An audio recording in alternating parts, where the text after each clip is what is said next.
Hello दोस्तों, तो वापस से हमारी वीडियो में आपका स्वागत है। आज करने वाले हैं होली स्पेशल।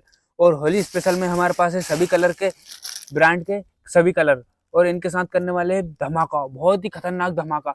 तो हमारी वीडियो को देखना आप, और चैनल पर नए हो तो सब्सक्राइब कीजिए। आप चैनल को सब्सक्राइब नहीं करते जब तक हम आगे की क्रिया करते हैं। चाहे हमारे पास कलर है और इनका बनाने वाले हैं हम कलर बम गाइस। तो वीडियो में आप एक्साइटमेंट है कि नहीं है तो हमें कमेंट करके बताइए आप कहाँ से। तो पहले हमारे पास है रेड कलर, और हमने देख सकते हो सभी कलर अभी रख लिए हैं और पूरा सेटअप तैयार कर लिया है। पूरा सेटअप तैयार करने के बाद अब इन पर मैं गिराने वाला हूँ कलर। कलर को इसको ऊपर जमाएंगे सभी कलर को। इसके बाद करेंगे, हमारी गाड़ी खड़ी हुई उधर, इसके बाद करने वाले हैं ब्लास्ट।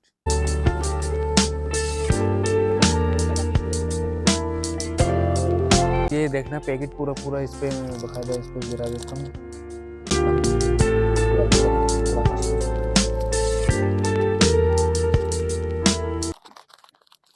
गाइस तो देख सकते हो आप, हमने पूरा सेटअप तैयार कर लिया है। और अब हम करने वाले हैं इसमें एक्सपेरिमेंट। तो इसका हम करने वाले हैं खतरनाक तरह से एक्सपेरिमेंट। ये देख सकते हो मेरा कलर लगा। हैप्पी होली आपको भी। चलिए तो करते हैं स्टार्ट। 1 2 3 गो। बिल्कुल गाइस, देख दो।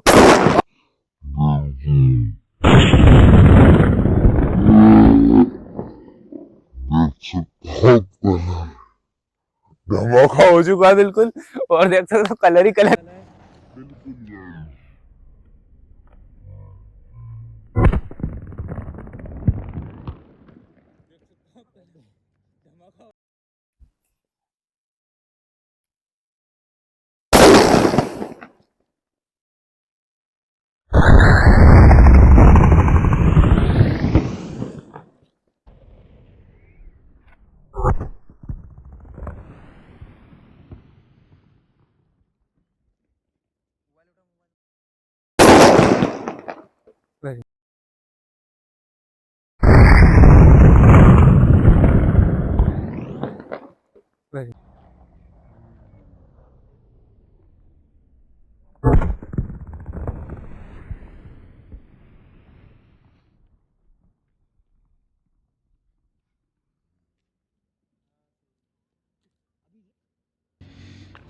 देख सकते हो गाइस, तो इधर का हाल अभी हमने इधर ब्लास्ट करा है। वीडियो की अच्छी लगी आपको, अगर वीडियो अच्छी लगी तो लाइक शेयर सब्सक्राइब कीजिए। आप सब्सक्राइब नहीं करते चैनल को, वो सफ़ेद कलर की बटन है उसको सब्सक्राइब कीजिए। मैं नहीं जानता हूँ कैसे सब्सक्राइब करना है, पर सब्सक्राइब कर दीजिए गाइस प्लीज़। जय हिंद, जय भारत। मिलते हैं नेक्स्ट वीडियो में।